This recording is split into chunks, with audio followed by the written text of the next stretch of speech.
Men are taught to not show their feeling. Yeah. Women are taught to show but not speak about their feeling. So it's a two different thing. And it's very toxic for men as well to hide their emotions and to act like robots so they can be masculine. This is toxic masculinity. For me, when I meet a man that is in his flow, that means he is in his masculine and feminine energy. He's in peace with both. The man is divine. He's a divine masculine. He's a man who's grounded. But a man who fights his feminine side and he wants to be masculine, he's screaming to get things done. He's angry, he doesn't show feelings. I'm sorry, babe. Go get some help.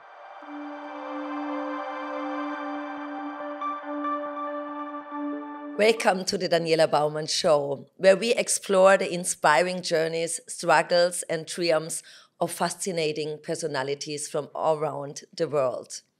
Today, I have the honor of speaking with Dr. Sara Al Madani, a multi-award-winning Emirati serial entrepreneur, public speaker, and advocate for women empowerment.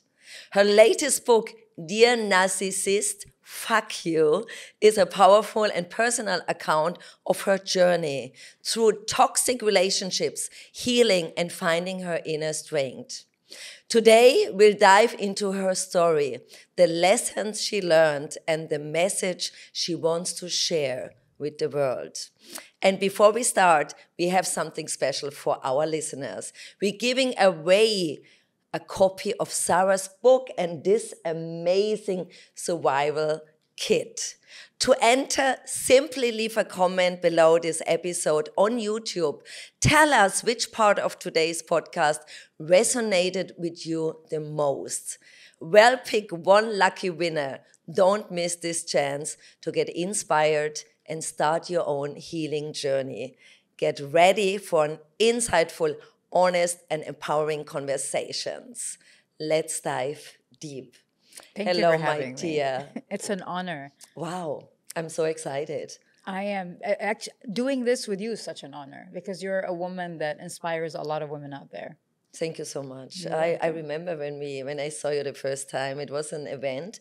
I think it was a press event. And wow, I fall in love with your personality. Oh. Yeah, I feel your soul. I feel what you are doing, and also I feel the pain. Yeah. And I think we have a lot of similar situations in our life, and I'm so excited to have you today and to speak about. No, I understand what you're saying because when I also first met you and I saw your account and we started talking, there was something that I was drawn to you. So I believe that you attract people who are similar with your energy. Yeah. That's why. So I'm so honored to be here and thank you for thinking of doing this with me. Wow, thank you so much. Your new book, wow, when I hear or when I saw the title, I think, oh my God.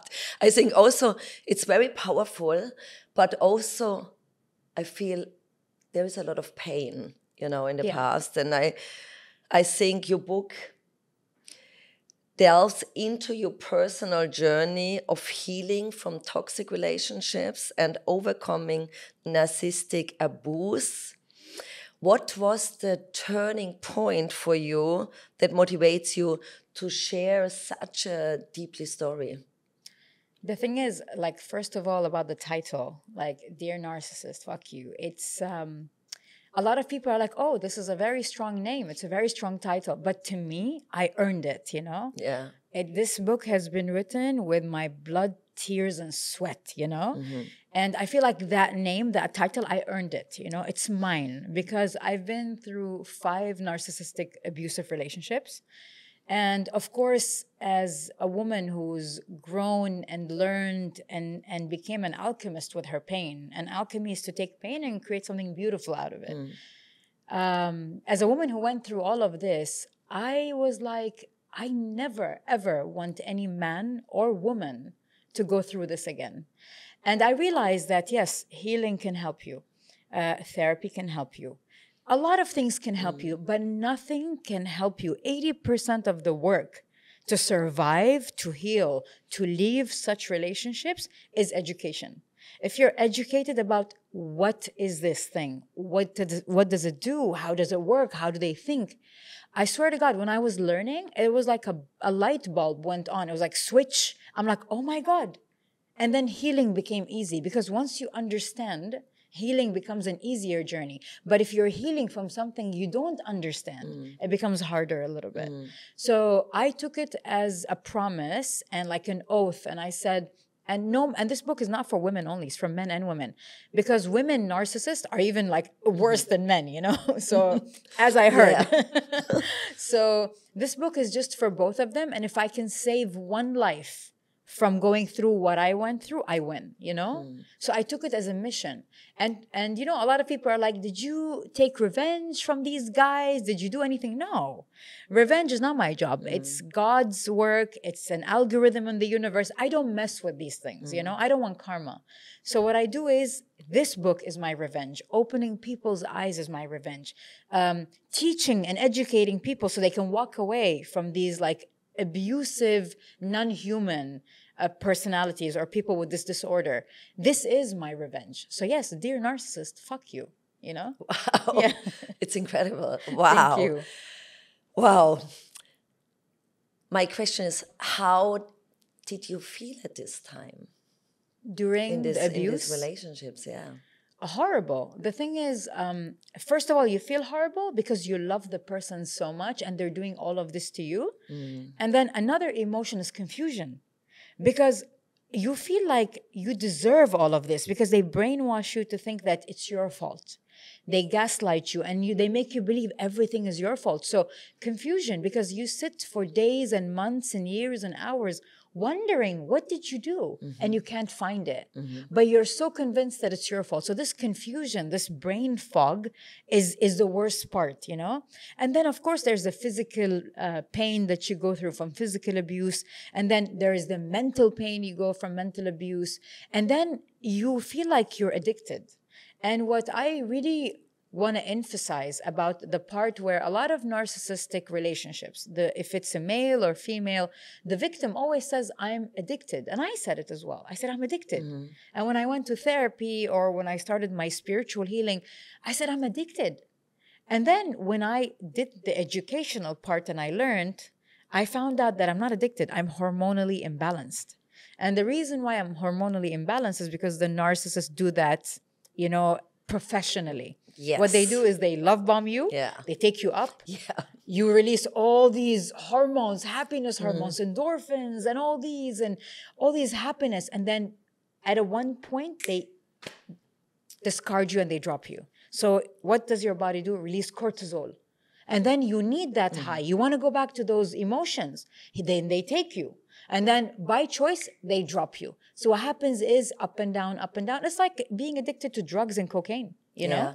It's not like you're going to die without drugs, but that hormonal imbalance cycle keeps you there, making you feel like you can't live without them. But that's not true, babe.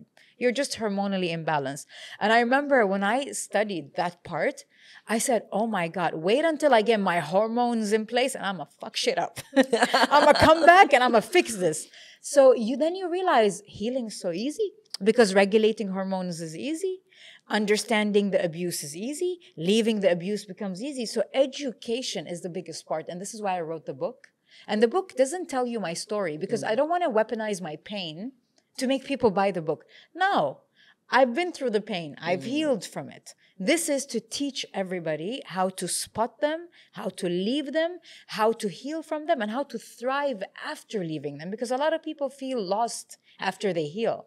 But being lost is beautiful. At least you're searching for something, right? So yeah, this book is like, my friend says, this book is a slap in the face because it will trigger a lot of people who put their pain aside and thought that they healed. You know, they avoided it. This will bring everything back. But it's also a slap in the face, but it's also me holding your hands through that journey. Wow. So yeah, it's written very raw, very real, no BS, straight to the point. You can actually finish the whole book in 2 hours. And I believe time is valuable. I shouldn't take much more hours of your life if I'm teaching you something. I don't need 6 months. I don't need 17 days, 20 days, 2 hours. It's a quantum way of shifting the way your brain looks at things. And the way I wrote it, the way I speak as a public speaker, and I'm not shy to say this, my gift as a public speaker is that I can take this much information and I can digest it and give it to you in the most easiest absorbable way ever. That's my gift. I channel, you know?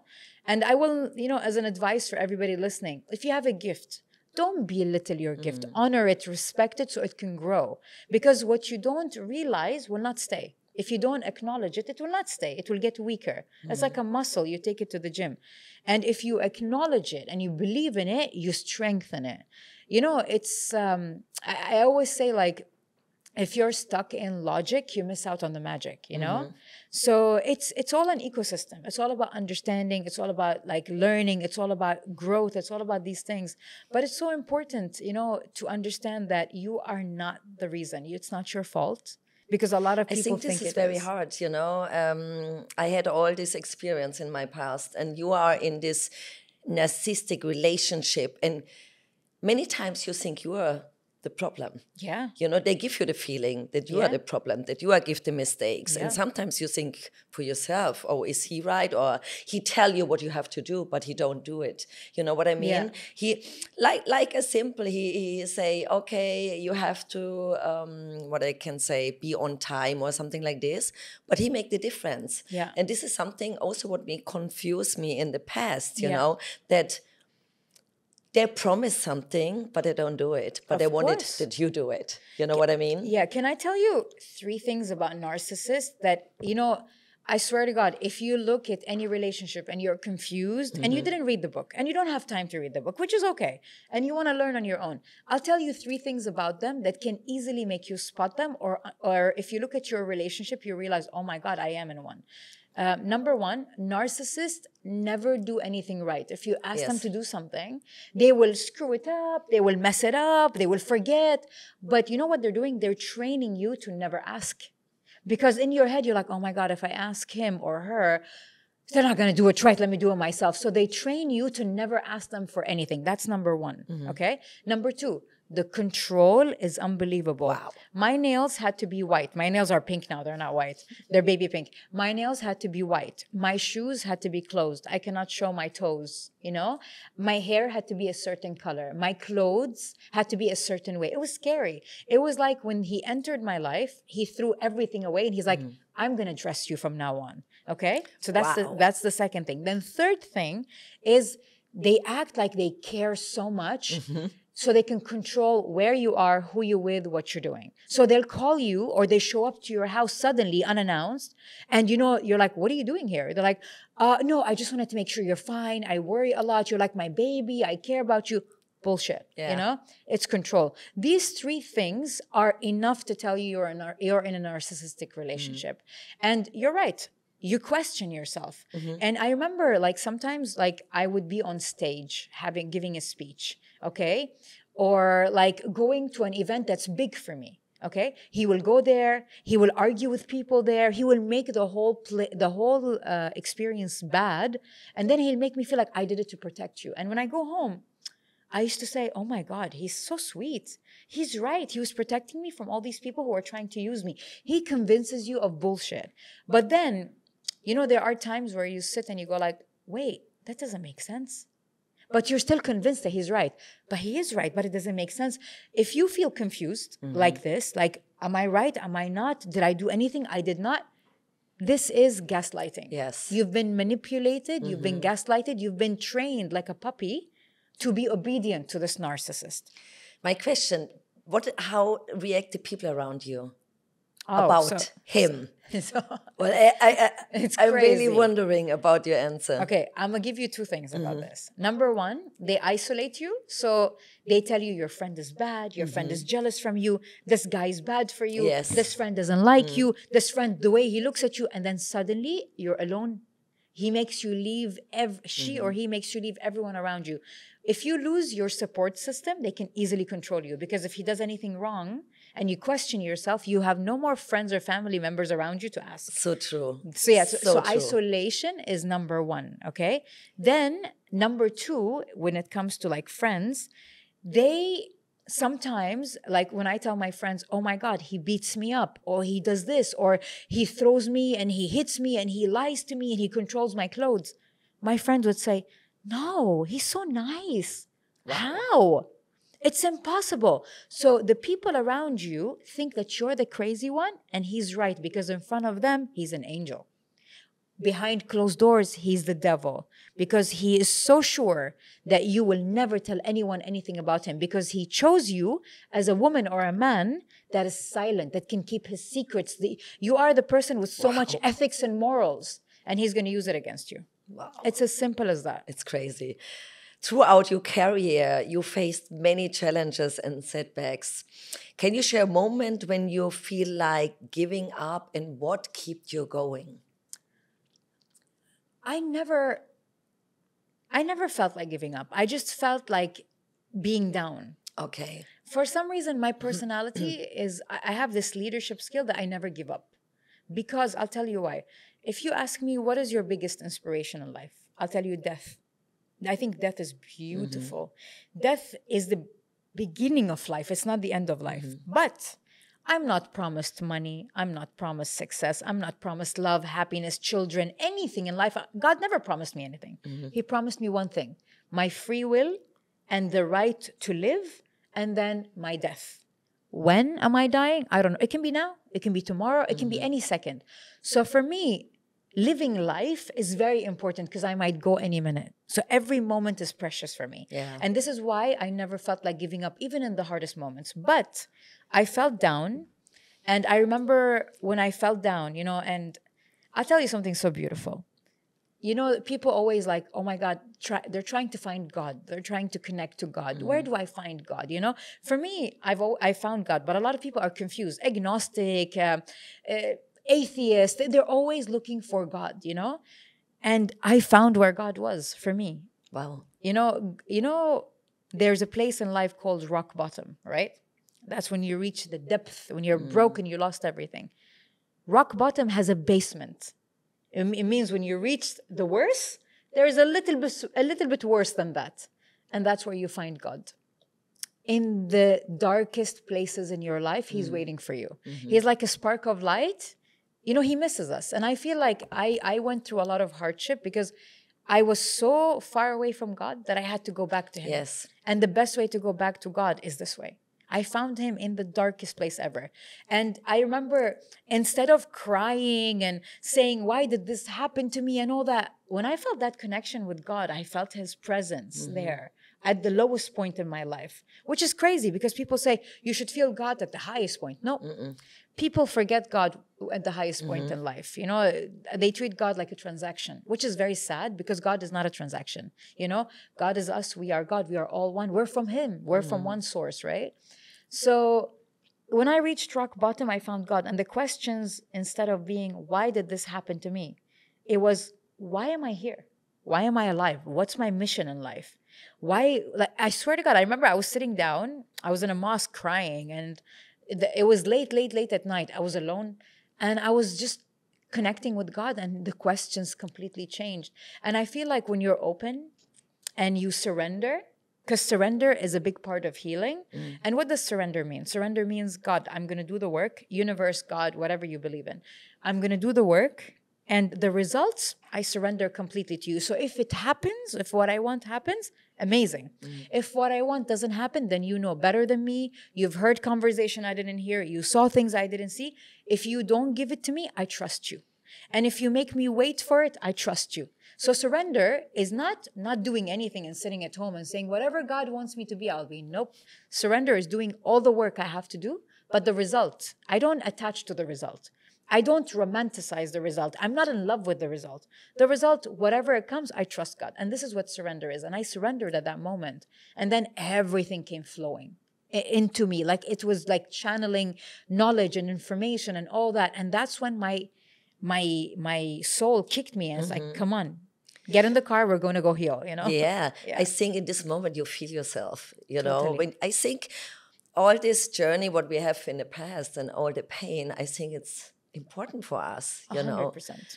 It's not like that I be teacher. thankful for everything, Yeah. but it have to be. It's like very important that you feel yourself. Yeah. This is what you say, and I'm so happy that I had this experience in the past, but there are so many people out there. Yeah. I think they need help. They need that we open their eyes. Yeah. When someone is in this situation, come back to the narcissist, what is the best way to start to go your own way, to leave the narcissist? Sometimes it's not easy. Of course it's not easy. Especially the hormone imbalance is not easy. And I'm never saying it's easy. I'm never saying the book will make it easy. But the book will make it easier.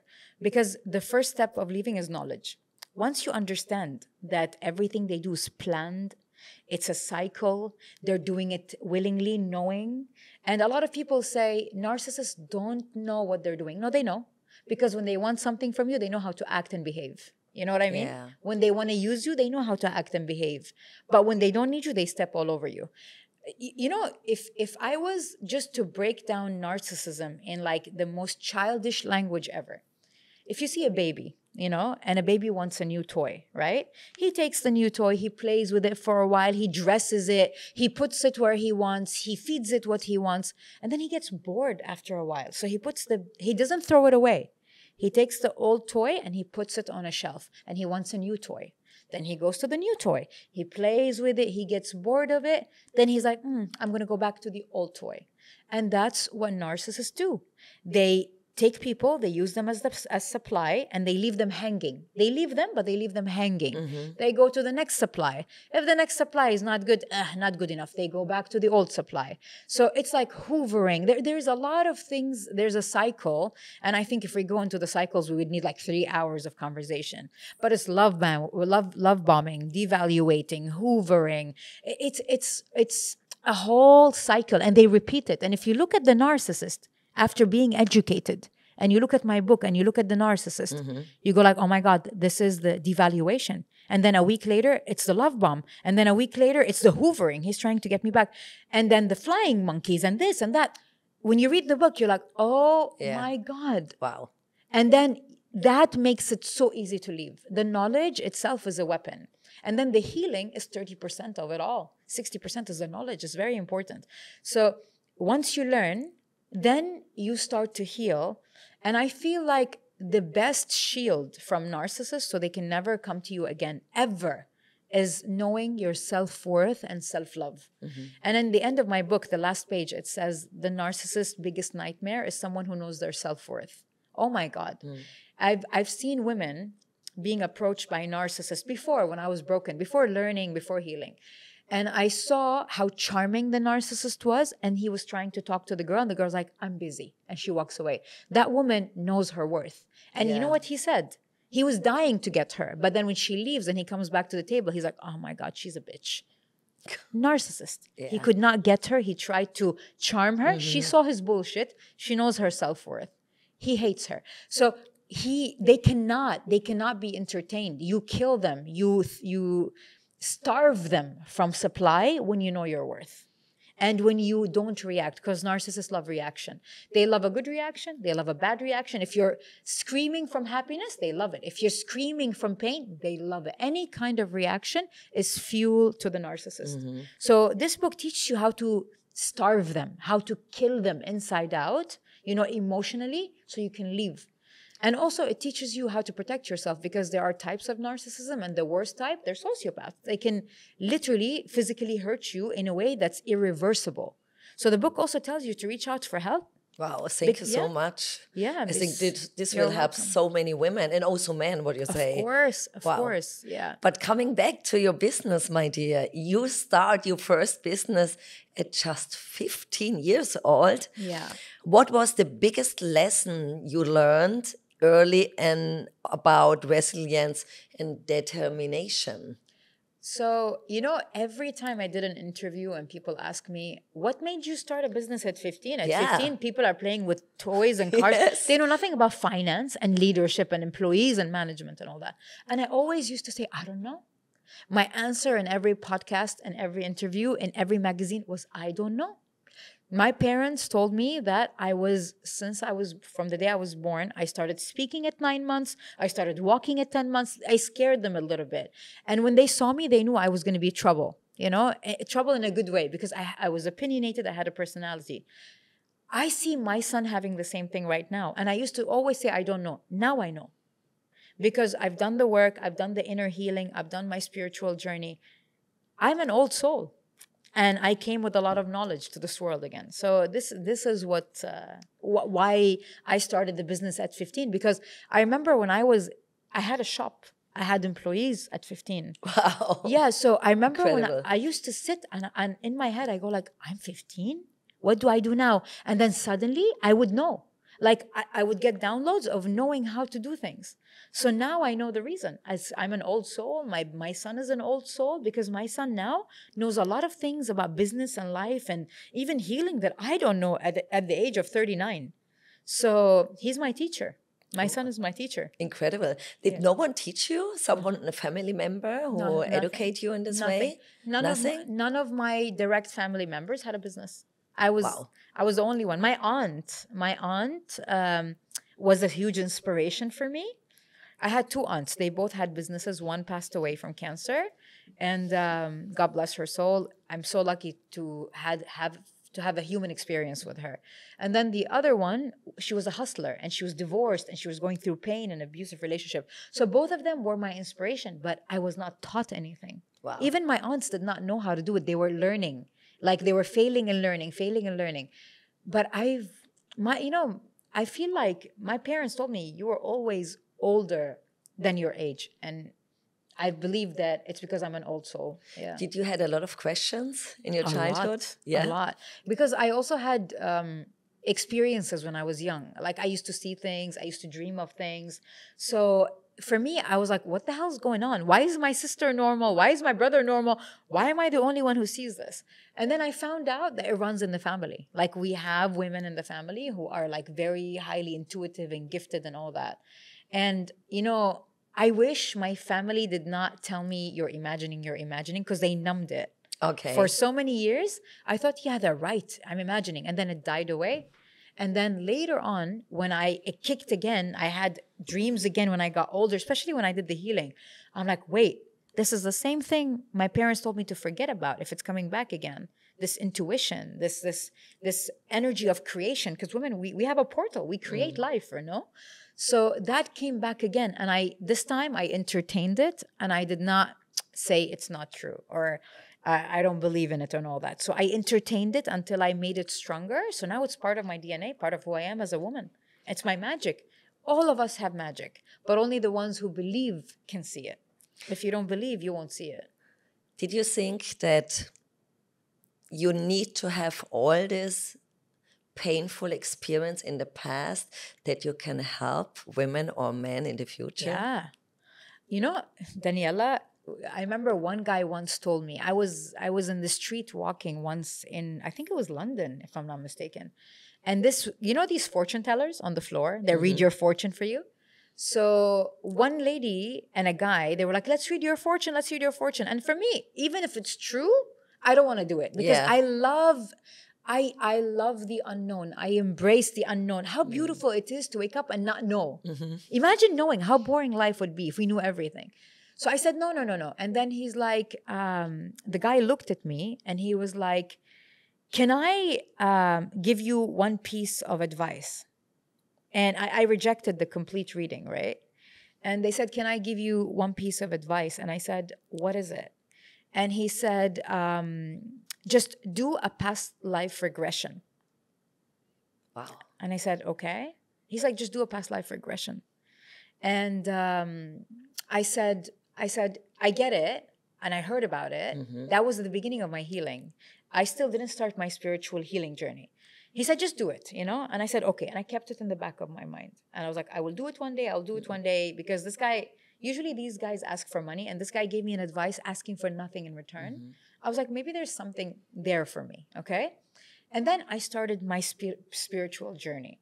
And then I remember a year later, I went back to London and I saw the same guy again, And I ran to him and I said, oh my God, in the same spot. No way. And I said, this is crazy. Don't you change? Like, why are you here? He's like, I swear to God, I changed. But this past week, I just came back to this place. No way. So I sat and I had a conversation with him. And he was very wise, And he told me, what if I had a magic wand and I moved the magic wand and you go back to your 20s when you first met your first narcissistic relationship, before your marriage and all that and everything, and I erase everything. He's like, would you want that? I said, never. He said, but the pain, I'll take everything away. I said, never. Wow. I don't want anything. He's like, okay, can we tweak it a little bit? I said, no. He said, what if your first marriage worked out? I said, no. I don't want to go back. The thing is, I would not have been the woman I am today. This successful, this wise, this awakened, teaching, educating, connecting with humans, if I did not go through the pain I went through. I would not have known I'm strong, I'm resilient, I'm powerful. I would not have done the inner work to even become spiritual if life was great. So then I understood that pain is your teacher. And the people who hurt me are my masters. They're my teachers, all of them. So I have so much gratitude, and I thank each and every one of them. I have no animosity. I have no anger, nothing towards them. And even now, Daniela, if I think of even the physical abuse, I can joke about it. You know why? Because if I was still angry, anger is a feeling. They're not that important for me to have any sort of feeling, positive or negative. I'm indifferent. So healing doesn't mean the memory goes away. It means the memory is still there, but you're disconnected to the emotion and you're connected to the lesson. This is exactly what healing is. So if people are expecting to heal and then for the memory to evaporate, nope. But healing, when you go back to the memory, you're indifferent. So now when I think about even the physical abuse, I'm indifferent. I have no emotions, but I have so much learnings from them. So that person I met in the street taught me so much about pain, about all of that. And then I went and I did a past life regression, which was crazy and mind-blowing. I found out that like in a past life, if you believe in that, if you don't, it's fine.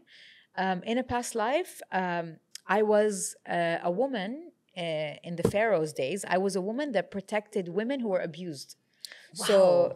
And then because I did that and their husbands were powerful and all that, and my father was powerful as well, he got me killed because I embarrassed my father. Because I was hiding the women from the richest men in the city, and they're businessmen and they're powerful men with my father. So my father had me killed because I wanted to save them.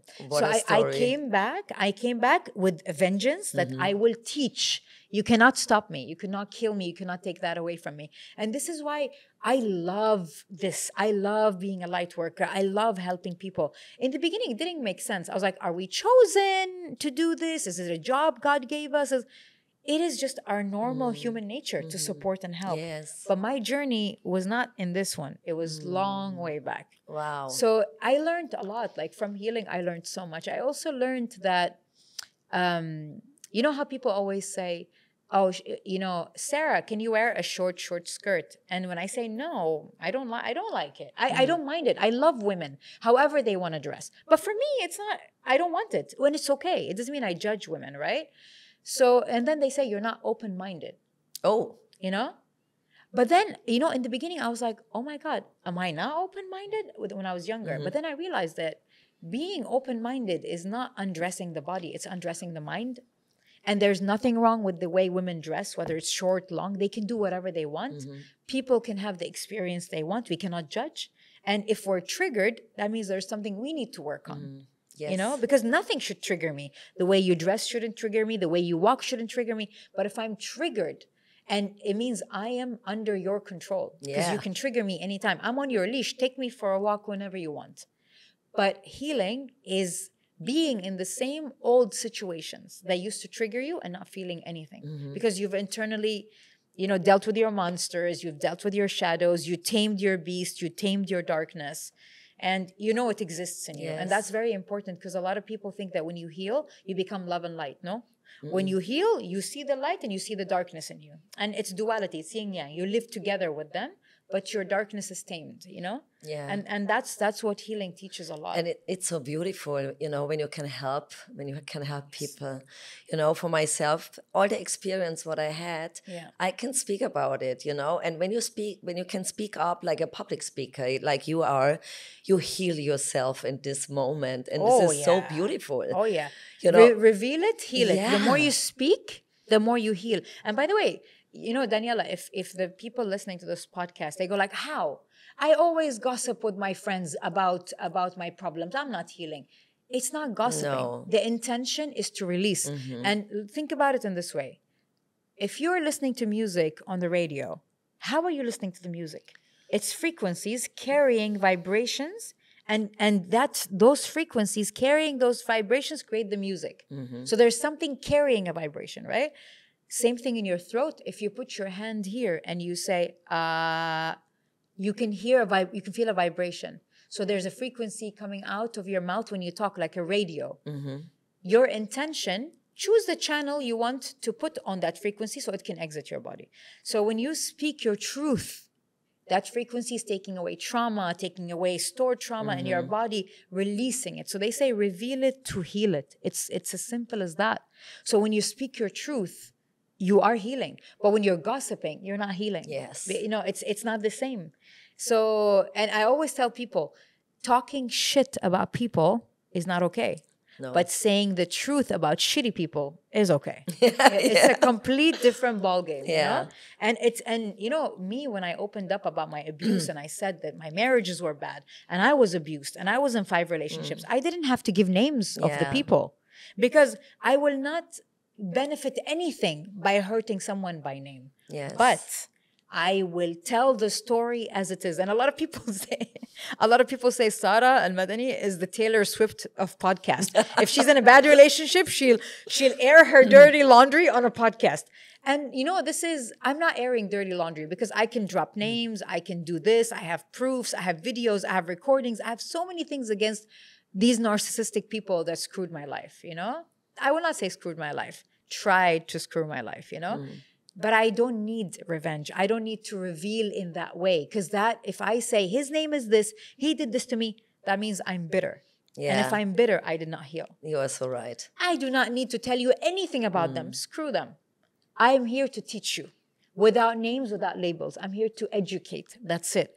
And this is what I mean. Talking shit about people, saying the truth about shitty people. Completely different game. So no, I don't gossip, but I will definitely be raw and speak the bullshit out and say it to everyone out loud. Yeah. And I think you are inspiration for this, you know. I think more women have to speak up. Of course. When we organize the events and I see the women in the audience, and the good thing is when you feel the spirituality, you see the pain. Yeah. And I look in their eyes and I say, oh my God, I feel so much pain. Yeah. And we have an experience. 4 days ago, there was a woman and she stand up and everything is coming up, you know, but I feel also in the moment the healing. And that's why it's so important that more women speaking up about their bad experience in the past. It's first of all a healing. And second of all, that can help so many other women in this moment. Yeah, but you know, we come from, especially women, you know, and men in a different way. Men are taught to not show their feeling. Yeah. Women are taught to show but not speak about their feeling. So it's a 2 different thing. And it's very toxic for men as well to hide their emotions and to act like robots so they can be masculine. This is toxic masculinity. For me, when I meet a man that is in his flow, that means he is in his masculine and feminine energy. He's in peace with both. The man is divine. He's a divine masculine. He's a man who's grounded. But a man who fights his feminine side and he wants to be masculine, he's screaming to get things done. He's angry. He doesn't show feelings. I'm sorry, babe. You know, go get some help. It's not sexy. It doesn't work anymore. No. But women, we come from generations and generations of being silenced. Not anymore. I want women to speak up. I want women to say the truth. I want women to stop thinking that speaking up about your divorce, your abuse, or anything, it's taboo. No more. All of these things were forbidden by cultures around the world. Who created cultures? Men, people, humans.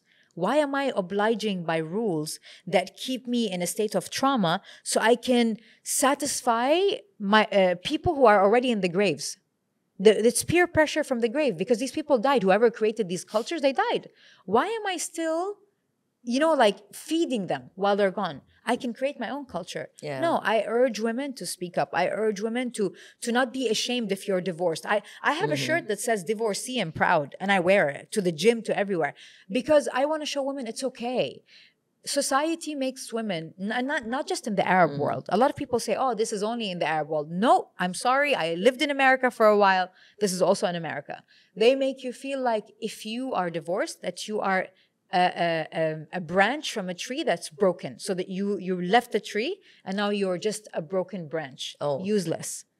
And your children are baggage. Your life is over. Just raise your kids. You can't get married. No man will accept you. All these negative connotations around divorce. No, I'm sorry. Even if I have 10 kids, I will still fall in love. I will still date. I will still get married. I will still move on with my life. Because if I stay and I dwell in my sadness and I just raise my kids and I give up my whole life to raise my kids, what am I teaching my kids? Give up everything for somebody. No, my son sees me living, loving, flying, traveling, living my best life. And he sees, even if I have a kid, sometimes mommy has to travel. Sometimes mommy has to go work. And it's okay. And all of this is showing my son that when you grow up, don't ever give away your dreams. Because if somebody loves you, if he ends up with a woman that loves him, she will not stop him from his dreams. And the only ones that will stop you are the toxic ones. So if I show my son that I'm giving up everything, he will go to a woman that gives up everything. He will replicate his mother in his relationship. I don't want that. And I don't believe women were made to sacrifice to raise kids. What kind of life is this? Yes. The men enjoy and work and experience and travel and come, and I'm sitting at home raising kids? No. And I also urge women to, like, even in every religion, in every culture, in every tradition, I wouldn't say tradition, sorry, in every like ancient civilization, we don't own our children. I'm a portal for my son to come to this life. He chose to come through me in this life. I'm just a portal. I don't own him. He has a free will. So stop treating your kids like it's a possession. Stop treating your kids like you need to protect them with your life. It doesn't work like that. It doesn't work like that. You're here to produce, guide, that's it. And take care until they're old enough to manage on their own. And you have a life in between that. Don't give up on your dreams. Love, live, laugh, enjoy. And this is why a lot of women, they raise the kids reach the age of 20, they fall in love, they leave the family, they get married, they have their own family, and the mother is like 70 alone. Years old, sitting alone. She's like, oh, what do I do now? The manual didn't tell me. What do I do now? Do I start living? Am I too old? And then society tells you at that age, you don't need to live anymore because it's over.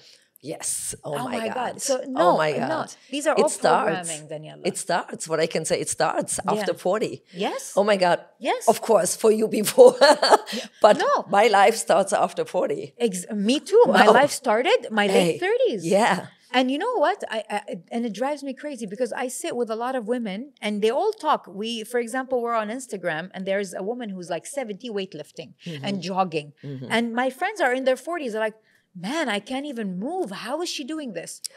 There's no difference. She doesn't have stronger legs, stronger muscles. God doesn't love her more and gave her more energy. She has a different belief system. Yeah. She believes life is not over. You believe after 40, life is over. Your belief system shapes you. And if you tell your body it's over, guess what? Your body listens. It's over. Hips start to wear down, legs start to hurt, joints start to hurt. It's like, we are ticking the boxes of getting old. No, screw this. I'm not getting old. Same for me. Oh my God. And the life is so beautiful after. Big time. My God. Every age, Daniela, has a phase. I know. Even the 60s and 70s, there's beauty to it. Yes. Don't let society or culture rob you away from your human experience and your free will.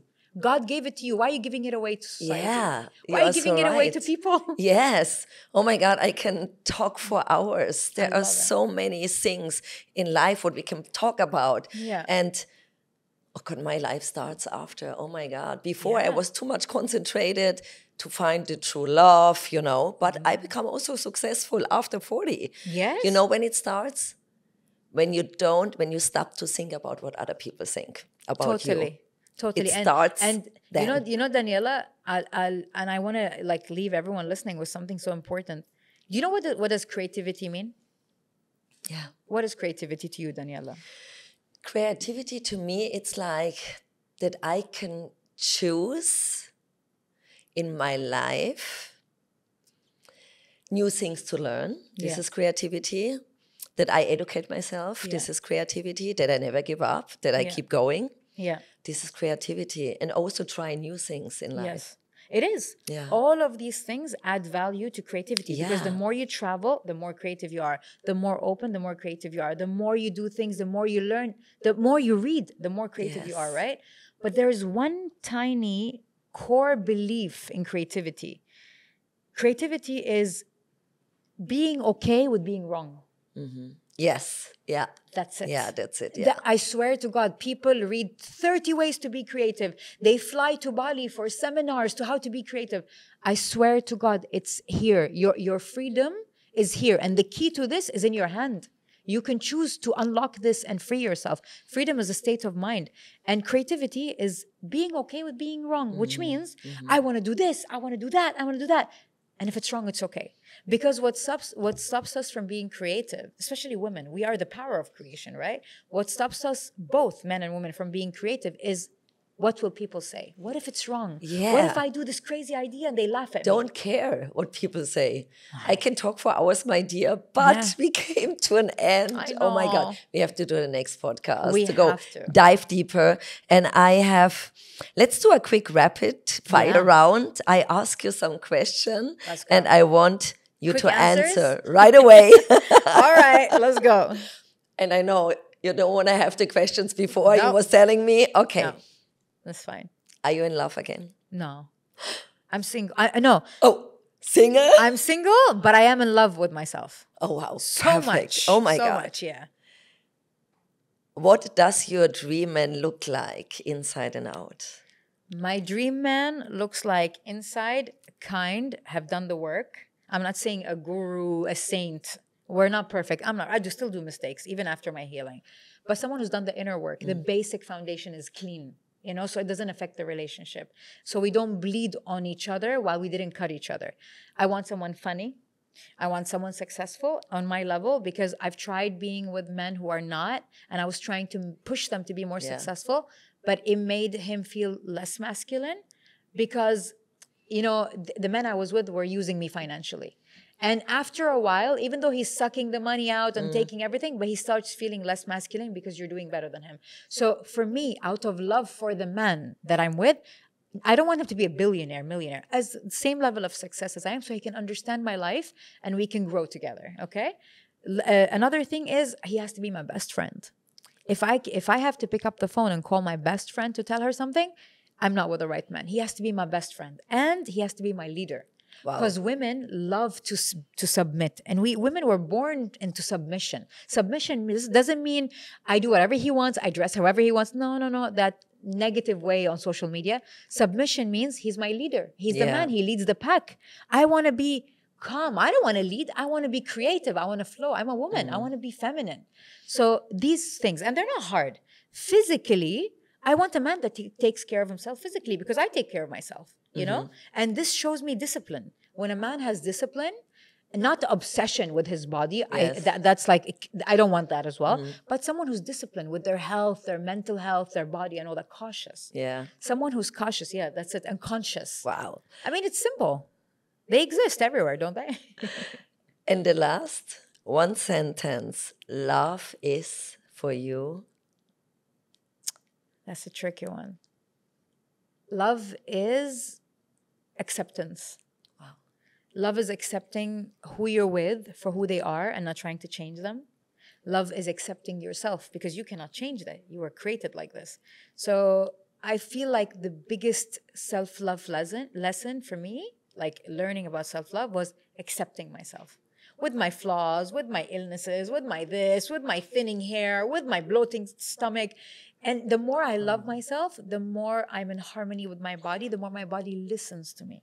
So love is acceptance. Wow. Yeah. Thank you so much, my Thank you dear. so much. Incredible. Wow. I'm so thankful. Thank you. And let me know how you feel when you read the book. Yeah. Yeah, of course. because you've been there. You know it all, right? Yes. Thank you. Thank you so much. Thanks so much for tuning in today. I hope you found this episode inspiring and empowering. Don't forget to leave your comment on YouTube for a chance to win Sara's amazing book, Dear Narcissist, Fuck You. I'm really looking forward to the next time. I can't wait to bring you more inspiring stories and conversations. Until then, take care and stay strong.